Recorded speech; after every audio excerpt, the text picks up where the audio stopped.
নবীজিকে প্রশ্ন করা হলো আল্লাহর কাছে শ্রেষ্ঠ আমল কোনটি? নবী বললেন তুলুল কিয়াম, লম্বা সময় নামাজে দাঁড়িয়ে থাকা। শীতকাল চলতেছে, একটু চেষ্টা করবেন রাতের বেলা উঠে আল্লাহর দরবারে একটু হাজিরা দেওয়ার জন্য। সহিহুত তারগীবের বর্ণনা 630 নম্বর হাদিসে আছে, রাজুলুন কামা ফি লাইলাতিন বারিদাতিন মিন ফিরাশি ওয়া লিহাফিহি ওয়া দিসারিহি ফাকামা সুম্মা তাওয়াদ্দা সুম্মা কামা ইলা সালাহ। এক ব্যক্তি শীতকালে ল্যাপ কম্বল বিছানা ছেড়ে উঠছে, ওঠার পর ওযু করছে, ওযু করার পর নামাজে দাঁড়িয়েছে, আল্লাহ তাকে দেখে হাসতে থাকে। দেখো করে কি, শীতের রাতেও করতেছে কি? ফেরেশতাদেরকে বলে, ও ফেরেশতারা, আমার এই বান্দা কেন দাঁড়িয়েছে আল্লাহ তো জানে। আল্লাহ একটা সাক্ষী রাখার জন্য বলতেছে, মা হামালা আবদি হাদা আলা মা সানাআ। আচ্ছা, আমার বান্দা এই শীতের রাতে নামাজে কেন দাঁড়িয়েছে? ফেরেশতারা একটু বলো তো। ফেরেশতারা জবাব দেয়, রাজা মা ইনদাকা ওয়া শাফকাতাম মিম্মা ইনদাক। আল্লাহ আপনার কাছ থেকে সওয়াবের আশায় আর আপনার আযাবের ভয়ে নামাজে দাঁড়িয়েছে। আল্লাহ তাআলা বলেন, আতাইতুহু মা রাজা। সে যে আশায় দাঁড়িয়েছে তোমরা সাক্ষী থাকো, আমি তাকে দিয়ে দিলাম। ওয়া আম্মানতুহু মিম্মা ইয়াখাফ। সে যেই ভয়ে দাঁড়িয়েছে সাক্ষী থাকো, ভয় থেকে নিরাপত্তা দান করলাম। লিল্লাহি কাফা ওয়া সালামুন আলা ইবাদিহিল্লাযীনা ইসতাফা। أما بعد فأعوذ بالله من الشيطان الرجيم. بسم الله الرحمن الرحيم.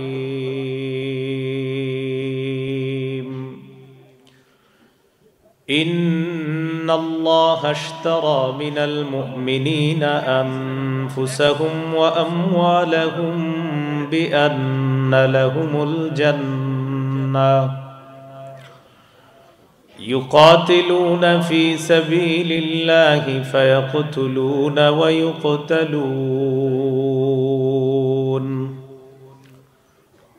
وقال رسول الله صلى الله عليه وسلم لا تزال طائفة من أمتي يقاتلون على الحق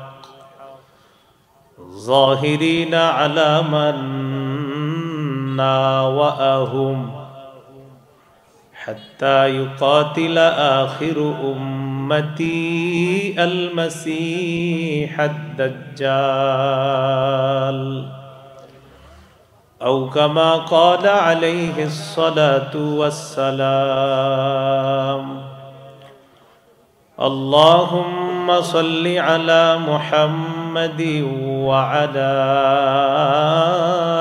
آل محمد كما صليت على إبراهيم وعلى آل إبراهيم إنك حميد مجيد.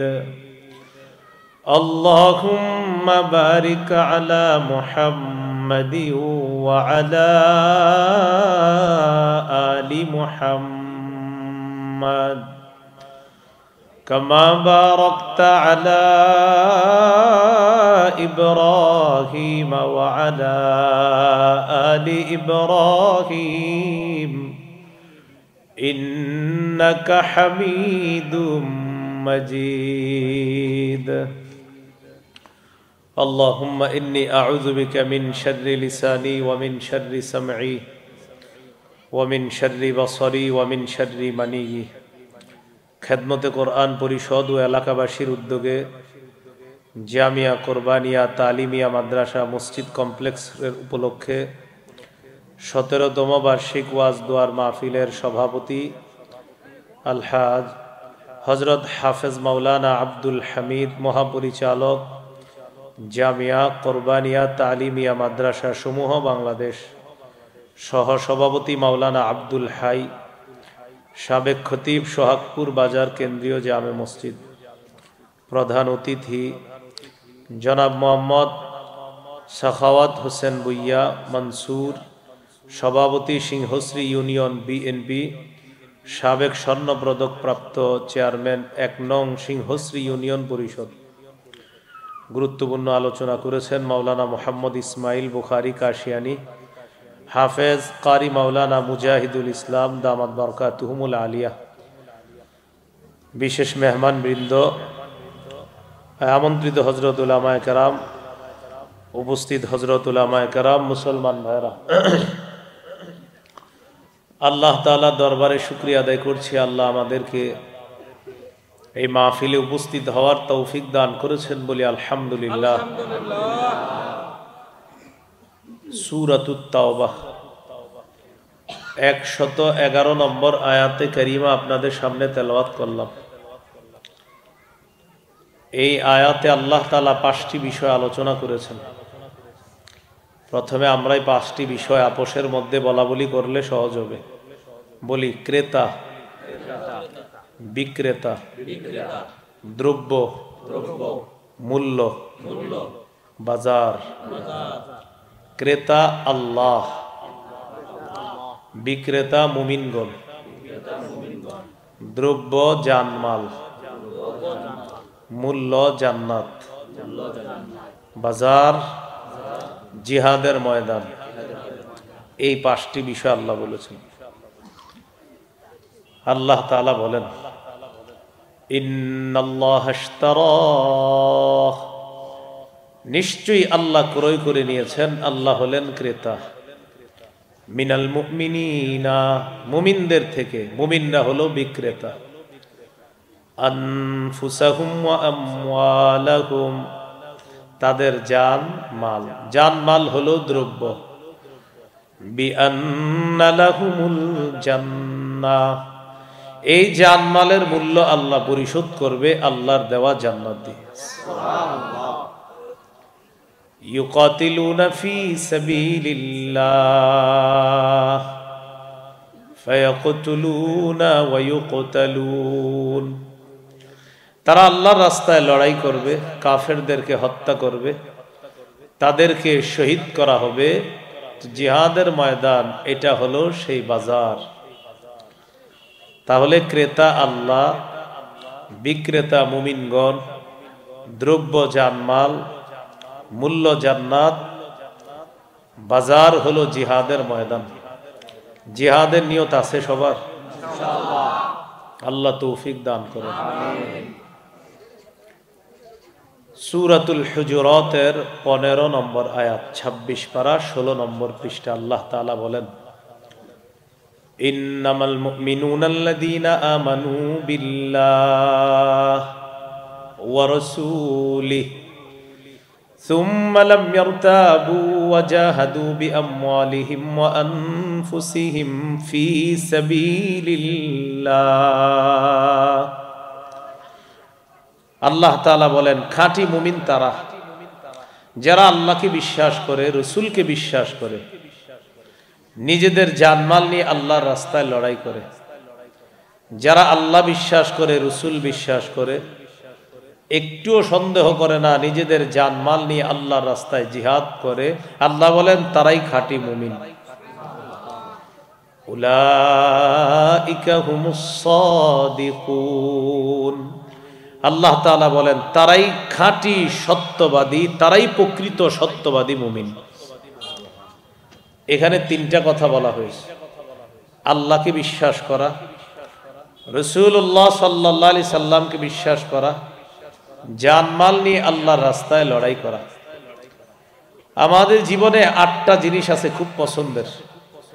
এই 8টা জিনিসের চাইতে বেশি ভালোবাসতে হবে আল্লাহকে, রসুলকে এবং জিহাদকে।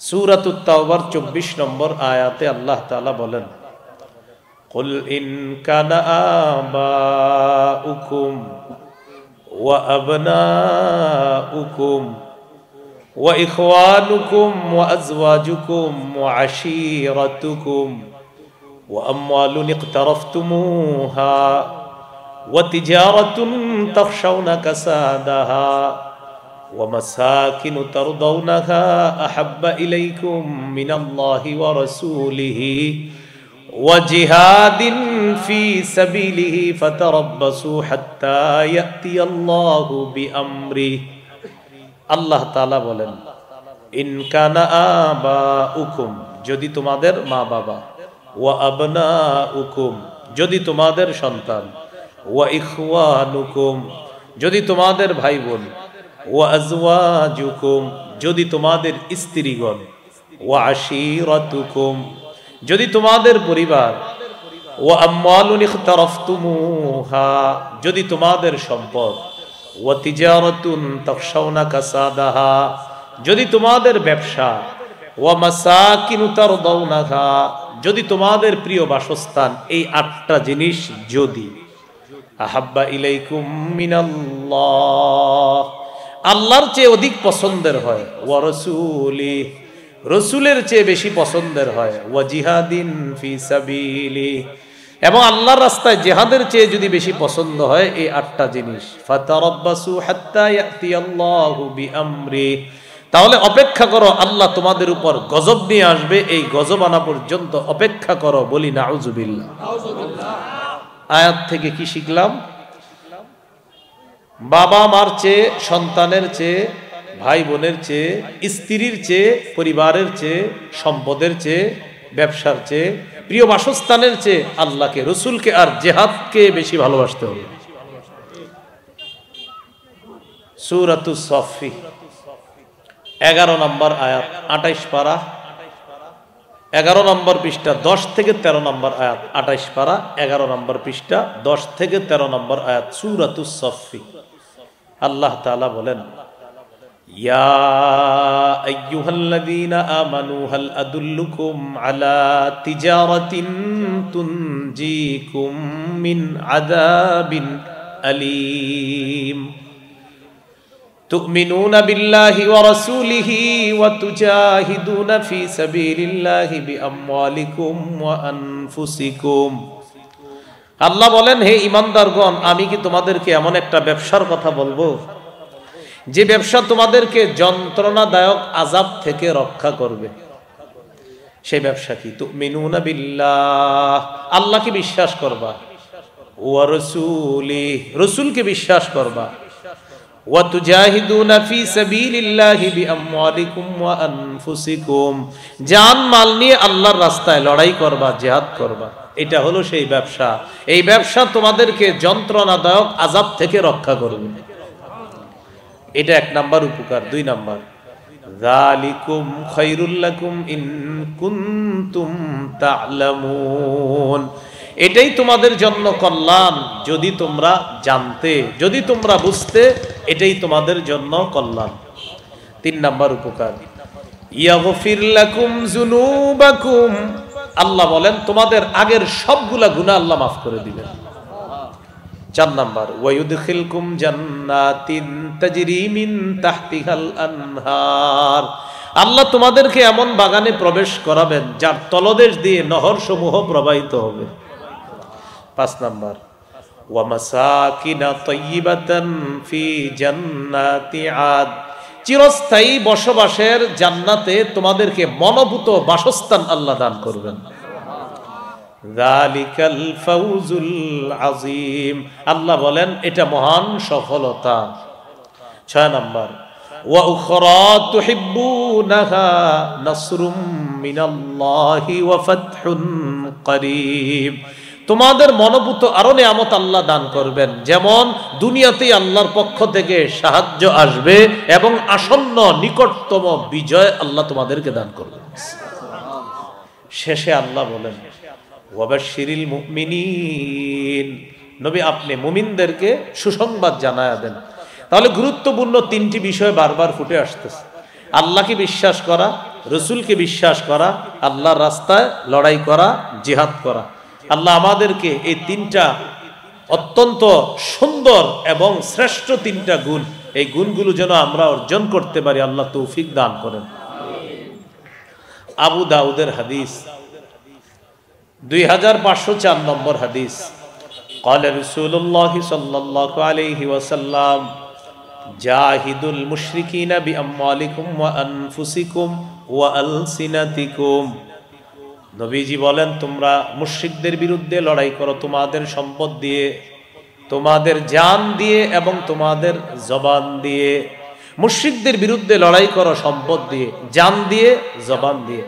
কিছু মুশরিকের ভাবসাবে এমন মনে হচ্ছে ইদানিং কালে 90% বেশি মুসলমানের উপরে এই গুটি কিছু মুশরিকরা ভাবসাবে বুঝায় তারা আমাদের উপর আধিপত্য বিস্তার করতে চায়। এরকম একটা ভাবসাব বুঝাইতেছে।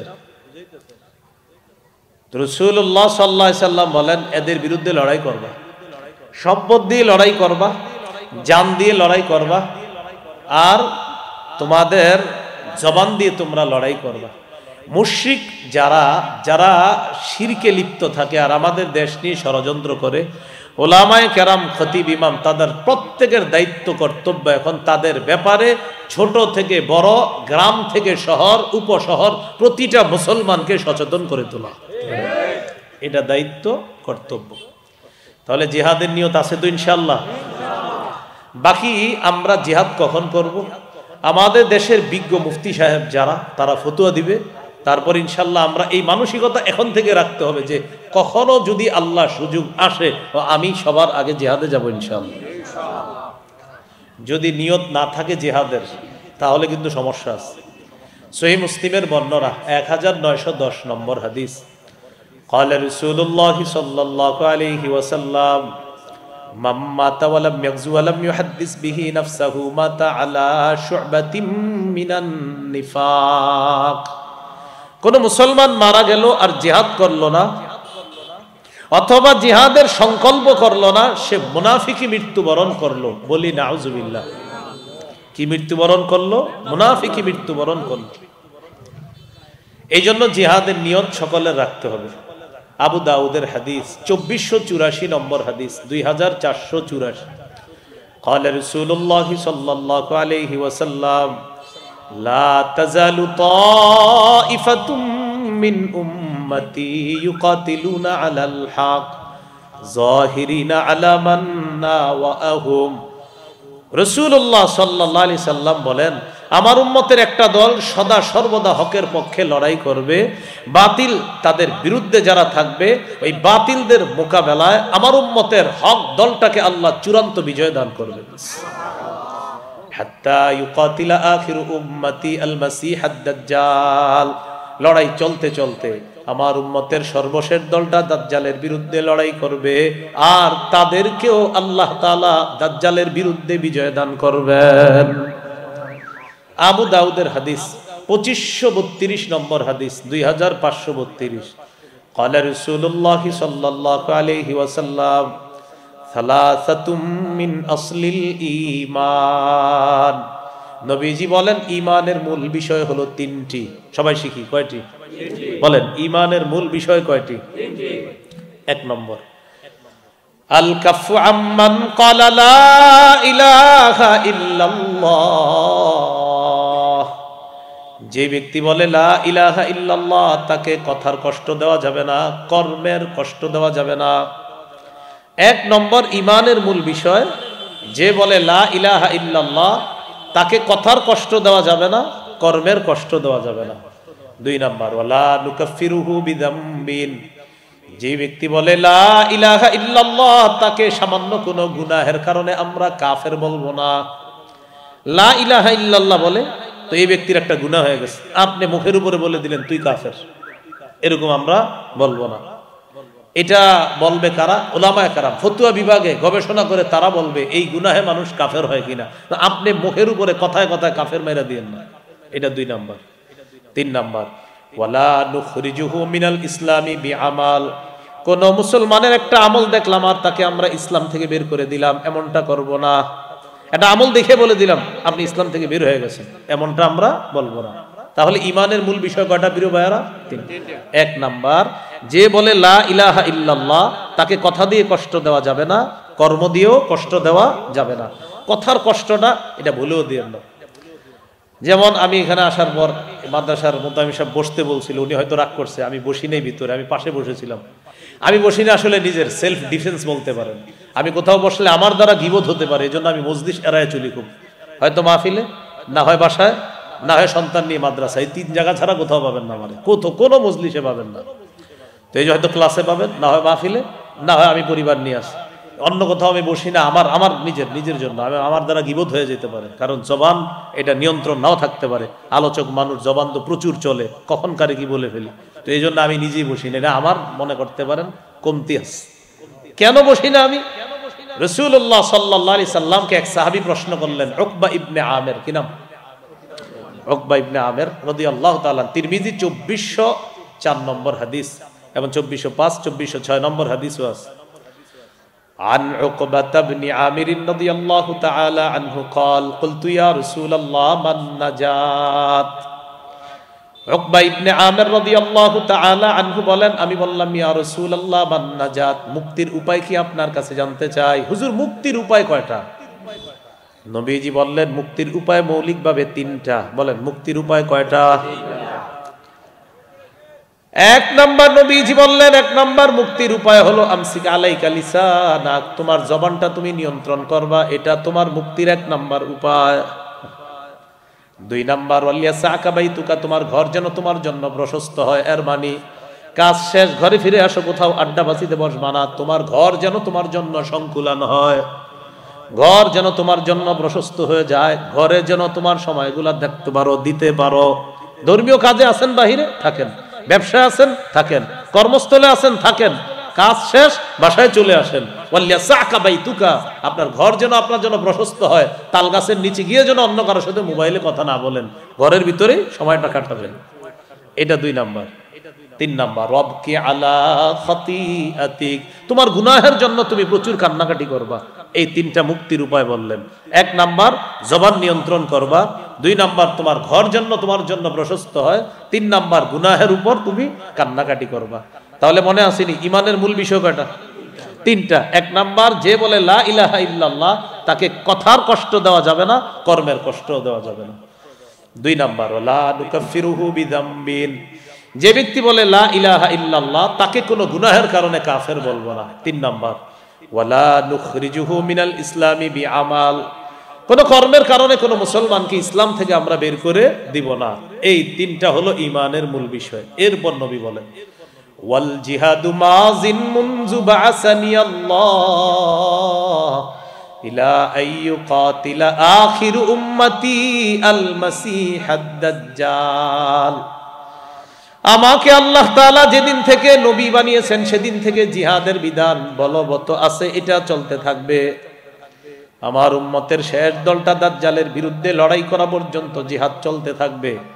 হাদিসের শেষে নবী বলেন লা ইউতিলুহু জাওরু জাইরিন ওয়ালা আদলু আদিল, কোন জালেমের জুলুম আর কোন বিচারকের বিচার জিহাদের বিধান বাতিল করতে পারবে না। কোন জালেমের জুলুম অথবা কোন বিচারকের বিচার জিহাদের বিধান বাতিল করতে পারবে না। কোন দেশের বিচারপতি যদি রায় দেয় এই দেশে জিহাদ নিষিদ্ধ, মুসলমানদের দায়িত্ব কর্তব্য হবে বিচারককে পাল্টা বলা তুমি নিষিদ্ধ। বিচারক যদি বলে জিহাদ নিষিদ্ধ, বলতে হবে আপনি নিষিদ্ধ, কারণ নবীজি বলে দিয়েছেন বিচারকের রায়ে জিহাদ নিষিদ্ধ হবে না। কোন জালেমের জুলুম জিহাদকে নিষিদ্ধ করতে পারবে না। এই জন্য কোন বিচারক যদি কখনো বলেও ফেলে যে এখানে জিহাদ করা যাবে না, জিহাদ নিষিদ্ধ, এই নিষিদ্ধ শব্দটা বলার কোনো অধিকার নাই, পাল্টা বলতে হবে আপনি নিষিদ্ধ, কারণ জিহাদ এটা পবিত্র বিধান, এটা নিষিদ্ধ করার অধিকার পৃথিবীর কোনো মানুষের নাই। এটা আপনারা ঠিক বললেও ঠিক, না বললেও ঠিক, আর নবীজি বলে দিয়েছে তো। মানে এটা যদি কেউ বলে যে হুজুর আমি কিচ্ছু করবো না, আপনি না কইলেও ঠিক, কারণ নবীজি বলে দিয়েছে। এটা কোনো বিচারকের রায় এটাকে বাতিল করতে পারবে না। আল্লাহ আমাদেরকে বুঝার তৌফিক দান করেন। তাহলে জিহাদের নিয়ত আছে তো সবার ইনশাআল্লাহ? মনে আসেনি আলোচনা করতে গিয়ে শুরু হয়েছে বিক্রেতাকে আল্লাহ, বিক্রেতা মুমিনগণ, দ্রব্য জানমাল, মূল্য জান্নাত, বাজার জিহাদের ময়দান। ওই জিহাদের ময়দানে আছি আমরা, জিহাদ নিয়ে আছি। তিরমিজির বর্ণনা 1655 নম্বর হাদিস। عن أبي هريرة رضي الله تعالى عنه قال قال رسول الله صلى الله عليه وسلم ثلاث حق على الله عونهم, তিন ব্যক্তিকে সাহায্য করা আল্লাহ তাআলা নিজের উপর ওয়াজিব করে নেয়। তিন ব্যক্তিকে সাহায্য করা আল্লাহ নিজের উপর ওয়াজিব করে নেয়। এক নম্বর আল মুজাহিদু ফি সাবিলিল্লাহ, যে মুজাহিদ আল্লাহর রাস্তায় জিহাদ করে তাকে সাহায্য করা আল্লাহ নিজের উপর ওয়াজিব করে নেয়। 2 নাম্বার আল মুকাতাবুল্লাযী ইউরিদুল আদা, চুক্তিকৃত গোলাম। মনিবের সাথে চুক্তি করছে এই পরিমাণ টাকা দিলে মনিব তাকে আজাদ করে দিবে। এই গোলামকে গোলামীর জিনজির থেকে আবদ্ধ করার জন্য, মুক্ত করার জন্য আল্লাহ তাআলা তাকে সাহায্য করা নিজের উপর ওয়াজিব করে নেয়। 3 নম্বর ওয়ান্নাকিহুল্লাযী ইউরিদুল আফাফা, ওই ব্যক্তি, যে ব্যক্তি বিয়ের মাধ্যমে নিজেকে পুত পবিত্র করতে চায় তাকে সাহায্য করা আল্লাহ নিজের উপর ওয়াজিব করে নেয়। বিয়ের মাধ্যমে নিজেকে পবিত্র করবে তাকে সাহায্য করা আল্লাহ নিজের উপর ওয়াজিব করে নেয়। এখন আমরা যারা বিয়ে করব পবিত্র হব কি? পবিত্র হওয়ার আগে যা শুরু হয়, কন্যাকে দেখতে গেছেন, আলহামদুলিল্লাহ, ভালো কথা। ছেলে পক্ষের 14 গোষ্ঠী নারী যারা আছে সবাই যাক, সমস্যা নেই, কথার কথা। কিন্তু বিয়ের আগে ওই মেয়েটাকে আপনার বাবা, মানে মেয়ের হুবো শ্বশুর যিনি, তিনি তাকে দেখা হারাম। বলেন, তিনি তাকে দেখা কি হারাম? কিন্তু দেখা যাচ্ছে ছেলের বাবা ছেলের যে বিবি হবে অর্থাৎ পুত্র বধূকে বিয়ের আগে দেখতে যায়, এটা দেখা সম্পূর্ণ হারাম। বলেন, সম্পূর্ণ কি হারাম? এই একটা হারাম। দ্বিতীয় আরেকটা হারাম আছে, মোটামুটি আলোচনা চলছে বিয়ে শাদীর। কন্যা পক্ষ ছেলে পক্ষকে ফোন দিছে, কিছু বললেন না তো আপনারা? ছেলে পক্ষে জানায়, ছেলের দুলাভাই আমেরিকা থাকে, দুলাভাই মেয়ের ছবি দেখবে, দেখার পর হ্যাঁ অথবা না বলবে, কারণ বিয়েটা দুলাভাই করবে, এজন্য দুলাভাই হ্যাঁ অথবা না বলবে। হ্যাঁ, এই জাতীয় বেহায়া আর নির্লজ্জ মার্কা কিছু মানুষও আপনি সমাজে পাবেন। যে বিয়ে করবে সে পছন্দ করলো কিনা এটা ব্যাপার না, বন্ধুদেরকে বলে তোরা দেখ, তোদের যদি পছন্দ হয় আমি বিয়ে করব, কারণ আল্লাহ জানে। আল্লাহ আমাদেরকে হেফাজত করেন। ভাই, নির্লজ্জতা সমাজের মধ্যে ছড়িয়ে দিব না আমরা, বুঝে আসছে তো সবার? তো যাই হোক, আমাদের আলোচ্য বিষয় বিয়ে না, আলোচ্য বিষয় জিহাদ। মুজাহিদকে সাহায্য করা আল্লাহ তাআলা নিজের উপর ওয়াজিব করে নেয়। সহিহ বুখারীর বর্ণনা 3123 নম্বর হাদিস। এই হাদিসের বর্ণনাকারী আবু হুরায়রা রাদিয়াল্লাহু তাআলা তিনি বলেন, عن أبي هريرة رضي الله تعالى عنه قال قال رسول الله صلى الله عليه وسلم تكفل الله لمن جاهد في سبيل الله لا يخرجه إلا الجهاد في سبيله وتصديق كلماته بأن يدخله الجنة أو يرجعه في مسكنه الذي خرج منه ما نال من أجر أو غنيمة। এই হাদিসটি একটু বুঝেন। এক ব্যক্তি জিহাদে বের হয়েছে, আল্লাহর রাস্তায় জিহাদে গেছে, তার উদ্দেশ্য শুধুমাত্র আল্লাহকে খুশি করার জন্যই জিহাদ করা, এই নিয়তেই গেছে। এই নিয়তে যদি কেউ জিহাদে যায়, আল্লাহ দায়িত্ব নিয়ে নেয় তাকে শহীদ করে হয়তো জান্নাতি দিবেন, অথবা গাজী বানিয়ে প্রচুর গনিমতের মাল সহ তার বাসায় আল্লাহ তাকে ফিরাইয়া দিবেন। এখান থেকে একটা বিষয় জানলাম, জিহাদ হতে হবে একমাত্র কার জন্য? নাসাইর একটা হাদিস শুনেন, 1140 নম্বর হাদিস। রাসূলুল্লাহ সাল্লাল্লাহু আলাইহি সাল্লামকে এক ব্যক্তি প্রশ্ন করলেন, আরাআইতা রাজুলান গাজা ফি সাবিলিল্লাহি ইয়ালতামিসুল আজরা ওয়াদ যিকরা ফামা লাহু ইয়া রাসূলুল্লাহ। নবীকে প্রশ্ন করলেন, ইয়া রাসূলুল্লাহ, এক ব্যক্তি আল্লাহর রাস্তায় লড়াই করেছে, তার উদ্দেশ্য হলো দুইটা। 1 নাম্বার আল্লাহর কাছ থেকে সওয়াব কামাই করা, 2 নাম্বার মানুষ তাকে বাহবা দিবে আর বলবে বজ মুজাহিদ, অনেক বিখ্যাত মুজাহিদ, এই কারণে সে লড়াই করছে।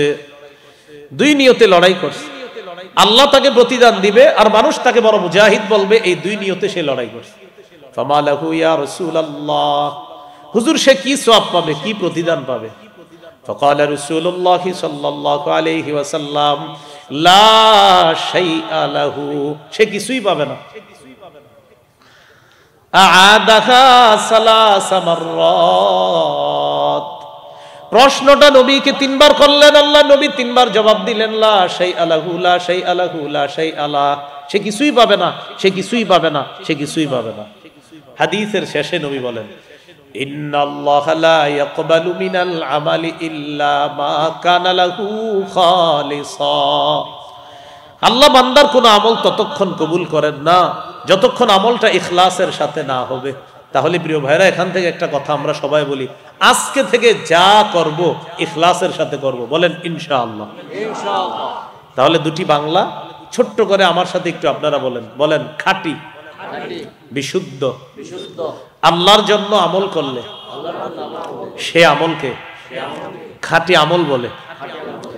রাসূলুল্লাহ সাল্লাল্লাহু আলাইহি ওয়াসাল্লামের বলেন পদ্ধতি অনুযায়ী আমলটি করলে সেই আমলকে বিশুদ্ধ আমল বলে।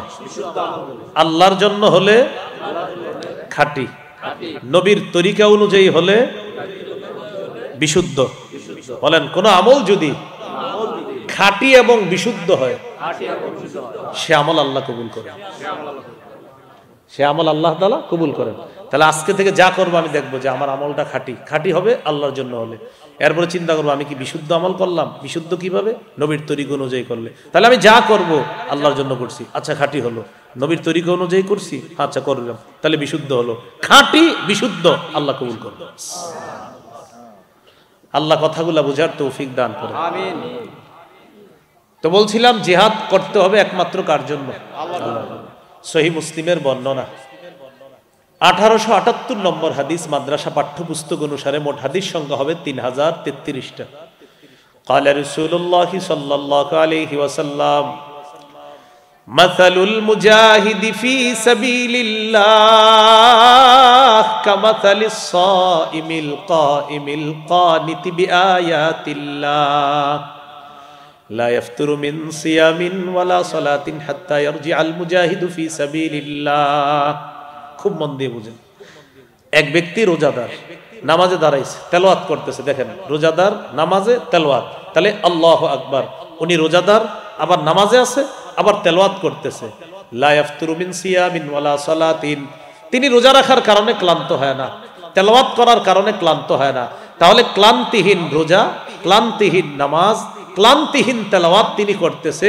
এই ক্লান্তিহীন রোজা, নামাজ, তেলাওয়াতে তিনি যেই সওয়াব পাবে, মুজাহিদ আল্লাহর রাস্তায় পা রাখার পর ফিরে আসার আগ পর্যন্ত ক্ষণে ক্ষণে আল্লাহ তাকে সেই সওয়াব দিবেন। আল্লাহ প্রত্যেকটা মুসলমানকে জিহাদের জজবা দান করেন। আমিন। আমাদের মা বোনরা এখন থেকে যেন সন্তানদেরকে শৈশব থেকেই মুজাহিদ বানানোর চেষ্টা করে, ফিকির করে, আল্লাহ তৌফিক দান করেন। অভিভাবকদের মাথায় ঢুকে গেছে জিহাদ মানে ইন্না লিল্লাহ। জিহাদ মানে কি, মানে এইটা আবার কি কথা না। 13 বছর কাফেররা নির্যাতন করছে। রাসূলুল্লাহ সাল্লাল্লাহু আলাইহি সাল্লাম কাবা চত্বরে নামাজ পড়তে গেছে। উকবা ইবনে আবি মুআইত এইভাবে চাদর পেঁচায়, বুখারীর বর্ণনা, দুই দিক থেকে এইভাবে টান দিছে, এবং জোরে টান দিছে। ফাঁস লাগাইলে একটা মানুষের যেমন কষ্ট হয়, আল্লাহ রাসূলের তেমন কষ্ট হচ্ছিল, মুখ দিয়ে আওয়াজ বের হচ্ছিল। সহিহ বুখারীর বর্ণনা। রাসূলুল্লাহ সাল্লাল্লাহু আলাইহি সাল্লাম নামাজে গেছে, এটাও বুখারীর বর্ণনা, কাবা চত্বরে নামাজে। আবু জাহেল বলল, কে আছে অমুক এলাকায় যাবা, যাওয়ার পর ওটের নারী বুড়ি গোবরগুলা আনবা, আনার পর মুহাম্মদ যখন সেজদায় যাবে তার কাঁধের উপরে ওটের নারী বুড়ি আর গোবরগুলা রেখে দিবা। সেই পাপিষ্ঠ উকবা দাঁড়ায় বলছে, আমি পারবো। সে গেছে, যাওয়ার পর অমুক এলাকা থেকে ওটের নারী বুড়িগুলা আনছে, আনার পর রাসূলুল্লাহ সাল্লাল্লাহু আলাইহি সাল্লাম সিজদায় গিয়েছে, ঠিক কাঁধ বরাবর এগুলা রেখে দিয়েছে।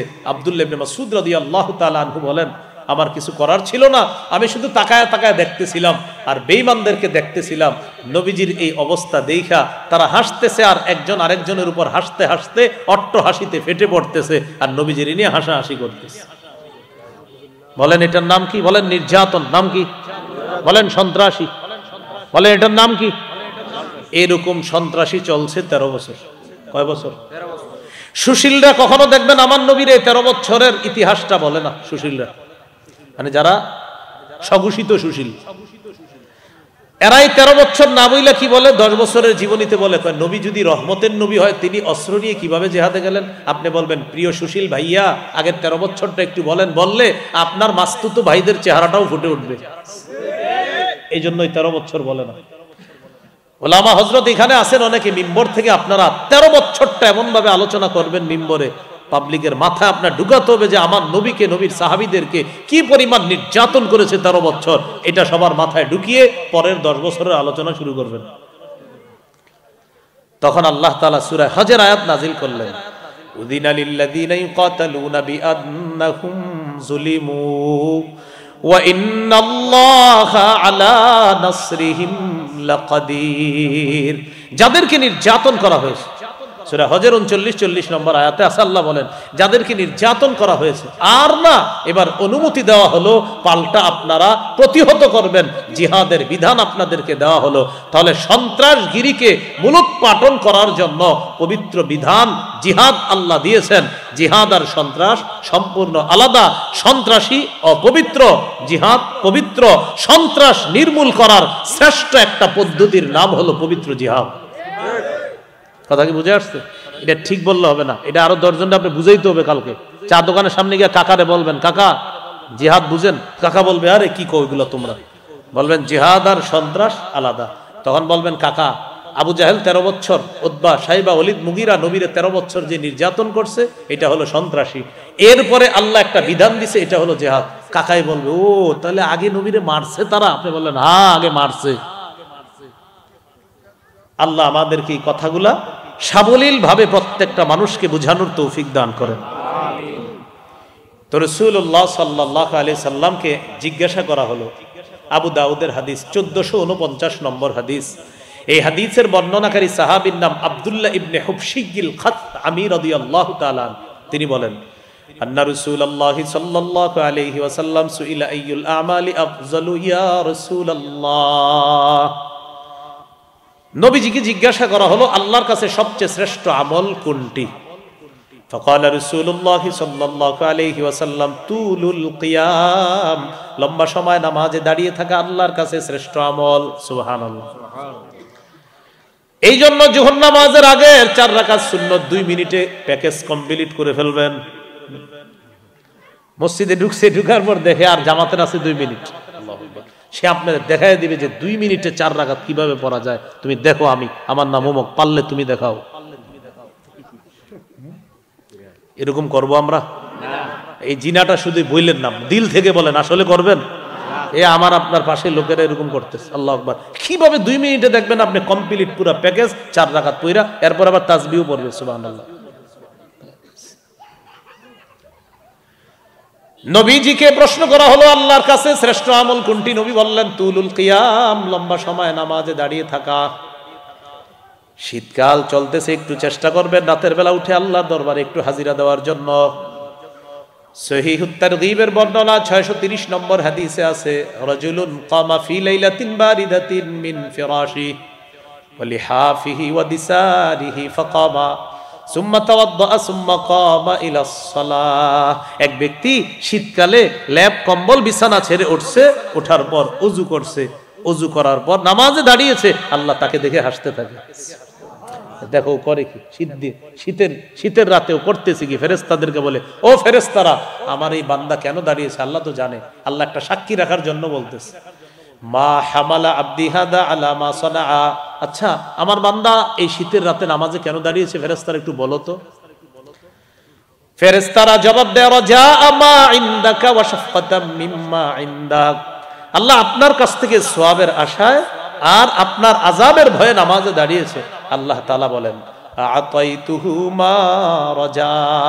সে যে আশায় দাঁড়িয়েছে তোমরা সাক্ষী থাকো, আমি তাকে দিয়ে দিলাম। ওয়া আম্মানতুহু মিম্মা ইয়াখাফ। সে যেই ভয়ে দাঁড়িয়েছে সাক্ষী থাকো, ভয় থেকে নিরাপত্তা দান করলাম।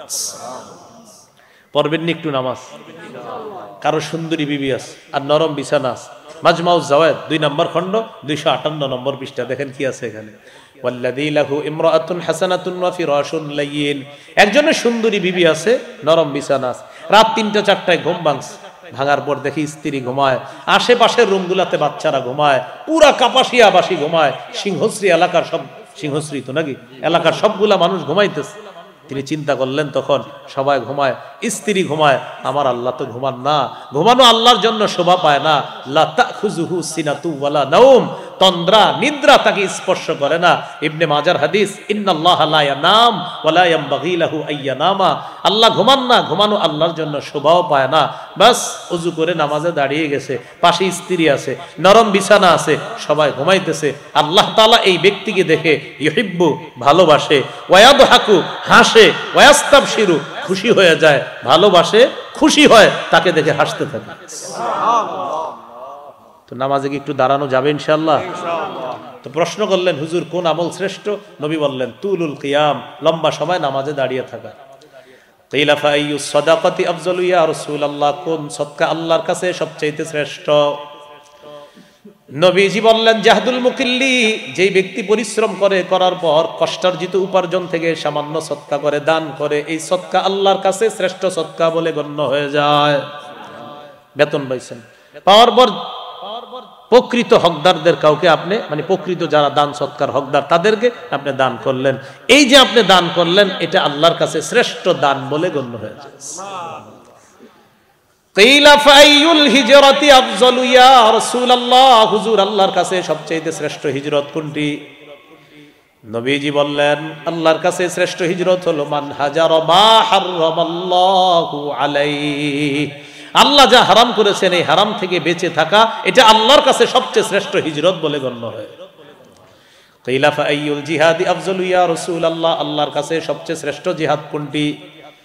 নবীজি বললেন মান জাহাদাল মুশরিকিনা বিমালিহি ওয়া নাফসিহি, যে ব্যক্তি নিজের জান মাল নিয়ে আল্লাহর রাস্তায় লড়াই করে, এই জিহাদ আল্লাহর কাছে সর্বশ্রেষ্ঠ জিহাদ বলে গণ্য হয়ে যায়। এখানে একটা বিষয়, নারীদের জন্য সর্বোত্তম জিহাদ কোনটা? সহিহ বুখারীর বর্ণনা 1520 নম্বর হাদিস। আন আয়েশা উম্মুল মুমিনিন রাদিয়াল্লাহু তাআলা আনহা কুলতু ইয়া রাসূলুল্লাহ, ইয়া রাসূলুল্লাহ দারাল আমালা নারাল জিহাদ আফজালাল আমালি ইয়া রাসূলুল্লাহ আফালা নুজাহিদ। আম্মাজান বললেন ইয়া রাসূলুল্লাহ, আমরা দেখি জিহাদ হলো শ্রেষ্ঠ আমল, আমরা নারীরা কি জিহাদ করব না? নবীজি বললেন লা, না তোমরা সশস্ত্র জিহাদ করবা না। তাহলে হুজুর আমরা ফজিলত দরকার নাই?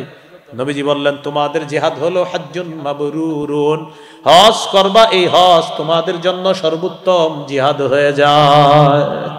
নারীদের জিহাদ সর্বোত্তম জিহাদ হলো হজ করা। নারীদের সর্বোত্তম জিহাদ কোনটা ভাই? হজ করা। আল্লাহ কথাগুলা মনে রাখার তৌফিক দান করেন। হাদিস কিন্তু এটা শেষ হয়নি। কোনটা? ওই যে আবু দাউদের 1449। সর্বশেষ প্রশ্ন, ফাইয়ুল কতলি আশরাফু ইয়া রাসূলুল্লাহ, আল্লাহর কাছে সবচেয়ে শ্রেষ্ঠ মহামর্যাদাপূর্ণ হত্যাকাণ্ড কোনটা, শাহাদাত কোনটা? নবীজি বললেন মান উহরিকা দামুহু ওয়া উকিরা জাওয়াদুহু, যেই মুজাহিদকে আল্লাহর রাস্তায় শহীদ করা হলো আর তার ঘোড়াটাকেও শহীদ করা হলো, এই মুজাহিদের শাহাদাত আল্লাহর কাছে শ্রেষ্ঠ শাহাদাত বলে গণ্য হয়ে যায়। তাহলে আমরা নতুন আলোচনায় চলে আসলাম, শাহাদাত বলেন কি? তাহলে জিহাদের ময়দান, জিহাদ আলোচনা করতে করতে আমরা চলে আসলাম শাহাদাত বা শহীদ হওয়া। এখন বলেন শহীদ হওয়ার নিয়ত আছে নি সবার? সবাই বলেন নিয়ত আছে?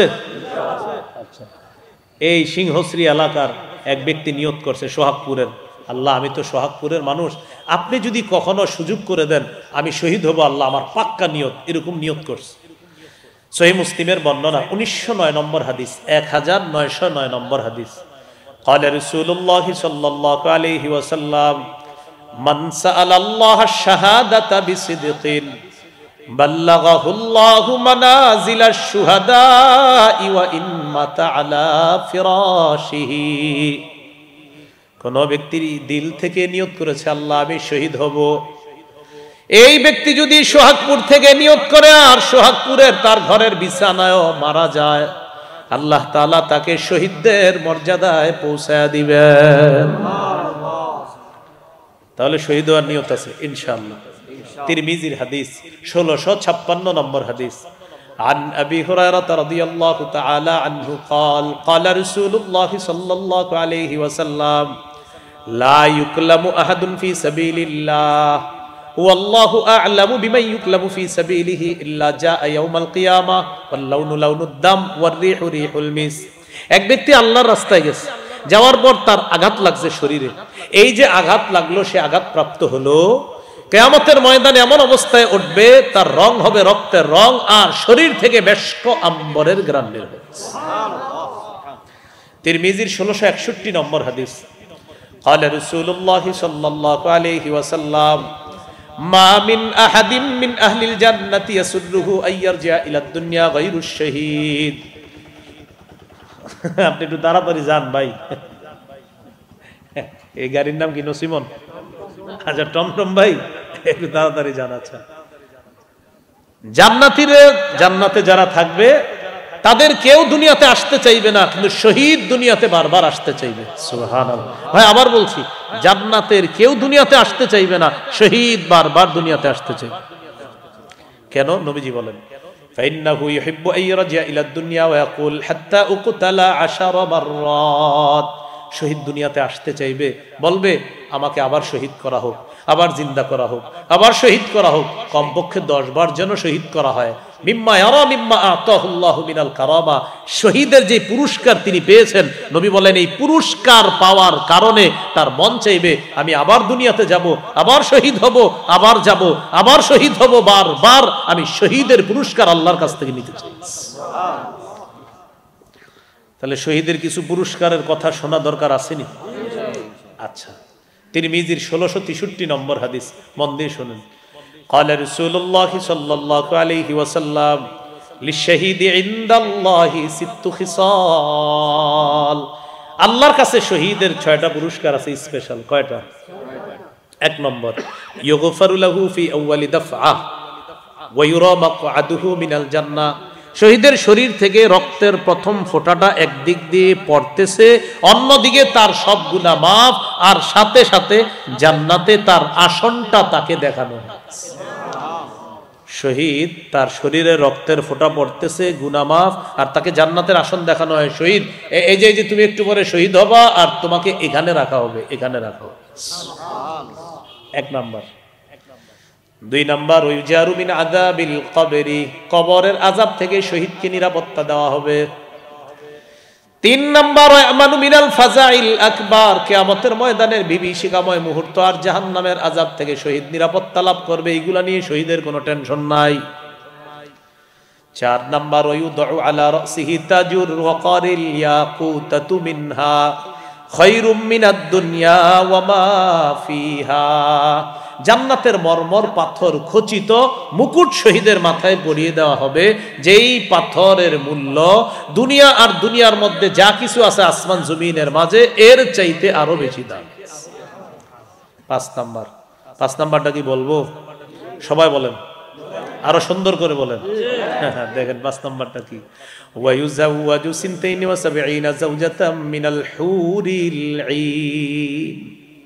72 জন হুরকে শহীদের সাথে বিয়ে দেওয়া। 6 নাম্বার, ওয়ায়ুশাফাউ ফি 70 মিন আকারিবিহি। শহীদের নিকটাত্মীয়দের মধ্য থেকে কমপক্ষে 70 জনের ব্যাপারে তার সুপারিশ কবুল করা হবে। তো এটা হলো নবীজি বলছেন শহীদ এই পুরস্কার পাবে, কিন্তু আরো যে কি পুরস্কার আছে এটা আল্লাহ ভালো জানেন। ওই পুরস্কার দেখা শহীদ বারবার চাইবে আমি দুনিয়াতে যাব, আবার শহীদ হব, আবার যাব, আবার শহীদ হব। আল্লাহ আমাদেরকে শাহাদাতের তামান্না দান করেন, সদা সর্বদা প্রস্তুত থাকবো। আল্লাহ সুযোগ করে দিলে আমি শহীদ হব ইনশাআল্লাহ।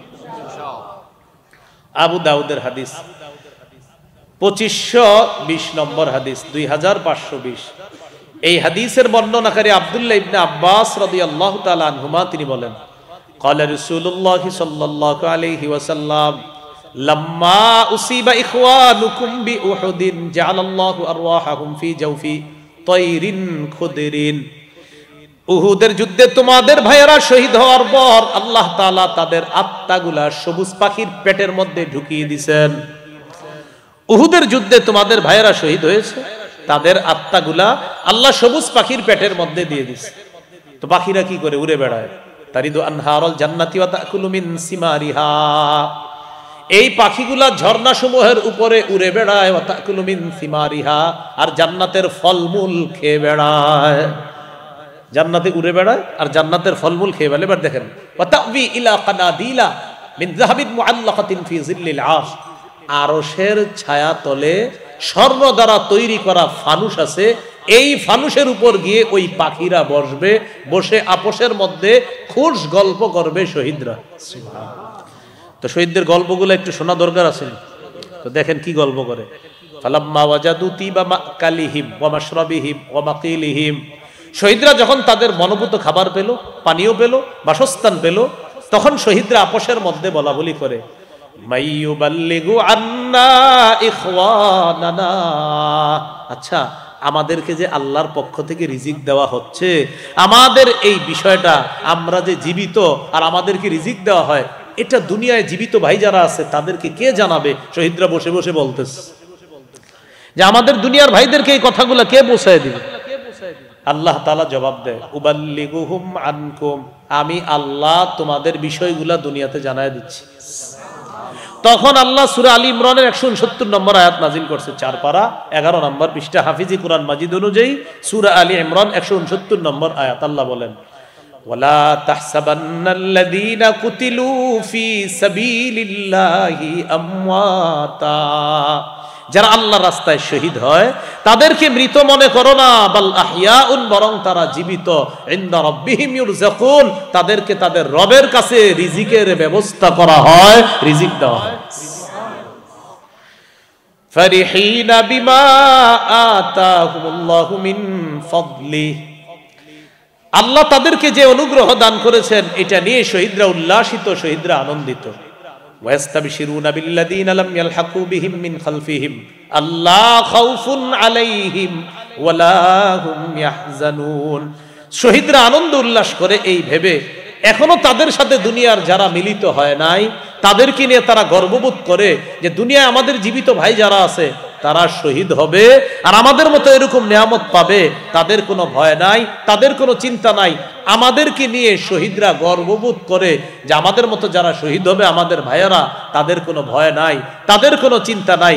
এটা নিয়ে তারা আনন্দ উল্লাস করতে থাকে, তারা গর্ব করতে থাকে। তাহলে শহীদ হওয়ার নিয়ত আছে ইনশাআল্লাহ। তাহলে গেল জিহাদের ময়দান, জিহাদ, শহীদ। এখন একটা আমির দরকার। কি দরকার? আরে বলেন সবাই, আরো জোরে বলেন। এবার আমার সাথে বলেন, আল্লাহ বাংলাদেশে এমন একজন শাসক দেন, যে শাসক দেশ পরিচালনা করবে, পাশাপাশি বাতিলদের বিরুদ্ধে জিহাদেরও নেতৃত্ব দিবে, এমন একজন শাসক চাই। তাহলে দোয়া করতে পারবেন ইনশাআল্লাহ? বলেন সূরা হজ 41 নম্বর আয়াত। তো সূরা হজের 41 নম্বর আয়াতে শাসকের গুণাবলী কি হবে আল্লাহ বলছেন, খুব মন দিয়ে শুনেন। এই 4 গুণ সম্পন্ন শাসক আল্লাহর কাছে আমরা চাইব। আল্লাহ তাআলা বলেন, আল্লাযীনা ইম্মাক্কান্নাহুম ফিল আরদি আকামুস সালাহ ওয়া আতাউয যাকাতা ওয়া আমারু বিল মা'রুফি ওয়া নাহাউ আনিল মুনকার, আমি যাদেরকে শাসন ক্ষমতায় বসাই, দুনিয়ার শাসন ক্ষমতায় বসাই, তাদের 1 নাম্বার কাজ হলো আকামুস সালাহ, রাষ্ট্রীয়ভাবে নামাজ কায়েম করবে। রাষ্ট্রীয়ভাবে কি কায়েম করবে? নামাজ কায়েম করবে। আজকে কি সবাই আসার নামাজ পড়ছে? পড়ে নাই? পড়ছে সবাই? না, পড়ে নাই। রাষ্ট্রীয়ভাবে নামাজ কায়েম করবে। 2 নাম্বার ওয়া আতাউয যাকাত, রাষ্ট্রীয়ভাবে যাকাতের বিধান চালু করবে আর সুদ মুক্ত রাষ্ট্র করবে। অর্থনীতিতে যখন যাকাতের গুরুত্ব বাড়বে, সুদ অটোমেটিক বলবে যাকাত তুমি ভালো থাকো, আমি বিদায় নিই। কিন্তু যাকাতের বিধান চালু করবে রাষ্ট্রীয়ভাবে। 3 নাম্বার ওয়া আমারু বিল মা'রুফ, সৎ কাজের আদেশ করবে। 4 নাম্বার ওয়া নাহাউ আনিল মুনকার, অসৎ কাজ থেকে নিষেধ করবে। এই 4 গুণওয়ালা একজন শাসক আল্লাহর কাছে চাই। এখন আমরা দ্বিতীয় দোয়াটা করব। বলেন, আল্লাহ বাংলাদেশে শরিয়া আইন দেখতে চাই।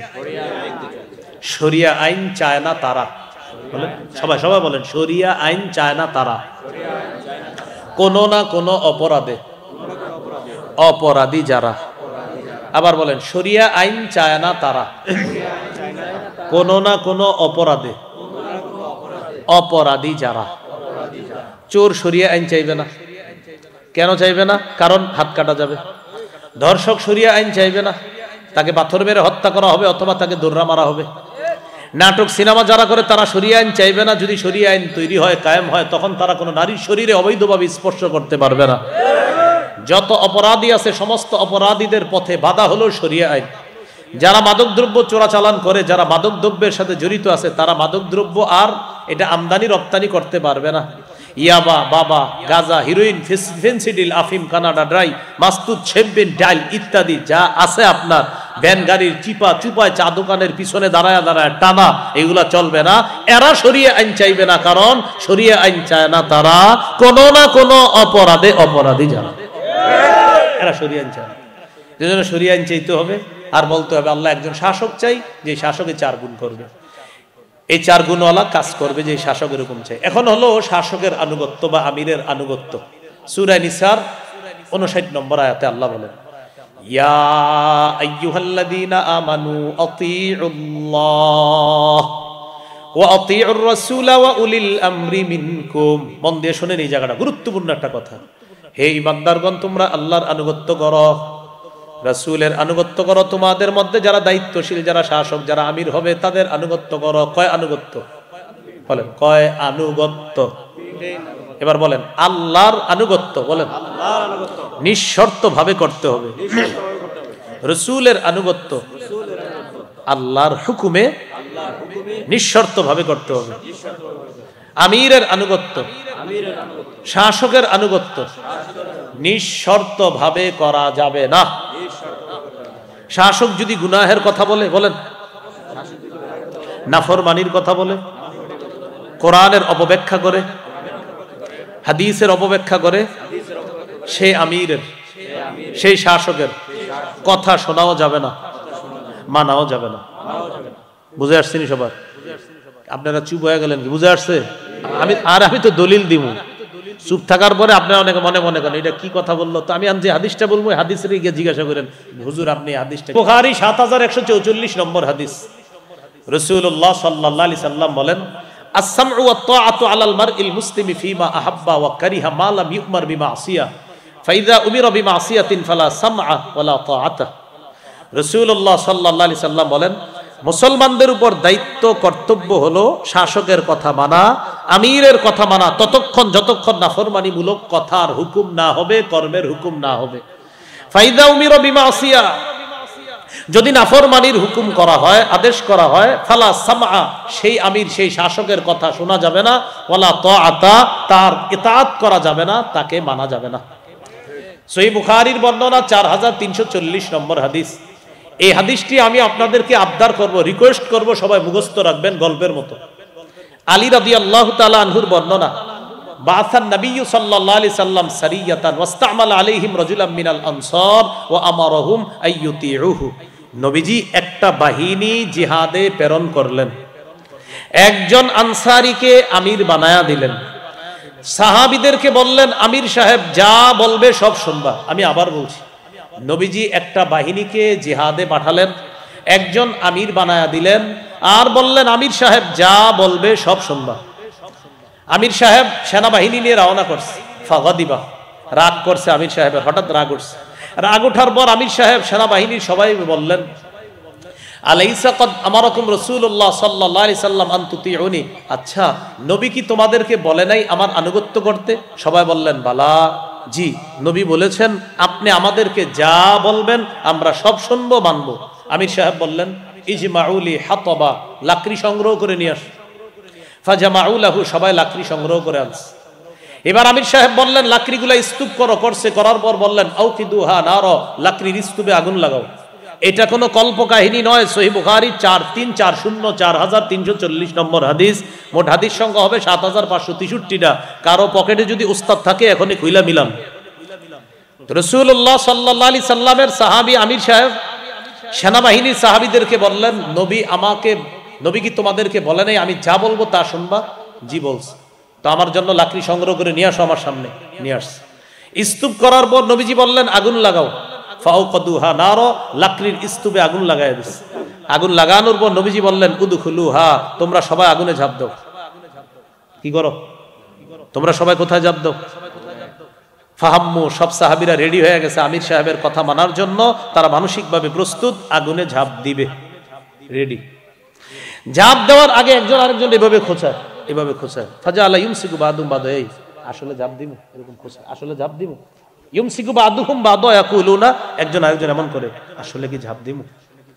কেন? ফারারনা মিনান নার ইলা রাসূলিল্লাহ সাল্লাল্লাহু আলাইহি সাল্লাম। আরে আমরা তো আগুন থেকে বাঁচার জন্য রাসূলুল্লাহ সাল্লাল্লাহু আলাইহি সাল্লামের কাছে আসছি, সেই নবী আমাদেরকে আগুনে ঝাঁপ দেওয়ার হুকুম মানতে বলবে, এটা কেমন জানি লাগতেছে, আসলে ঝাঁপ দিমু? তো ঝাঁপ দিবে কি দিবে না, আমিরের কথা মানবে কি মানবে না, এই করতে করতে হাত্তা খামাদাতিন নার, আগুন নিভে গেছে। সুবহানাল্লাহ।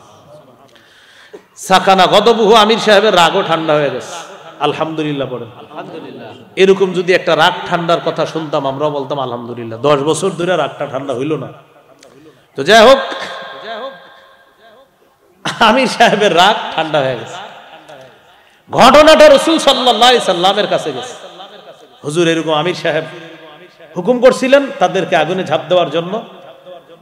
নবীজি বললেন তারপর? তারা তো রেডি হয়েছিল ঝাঁপ দিতে, তারপর?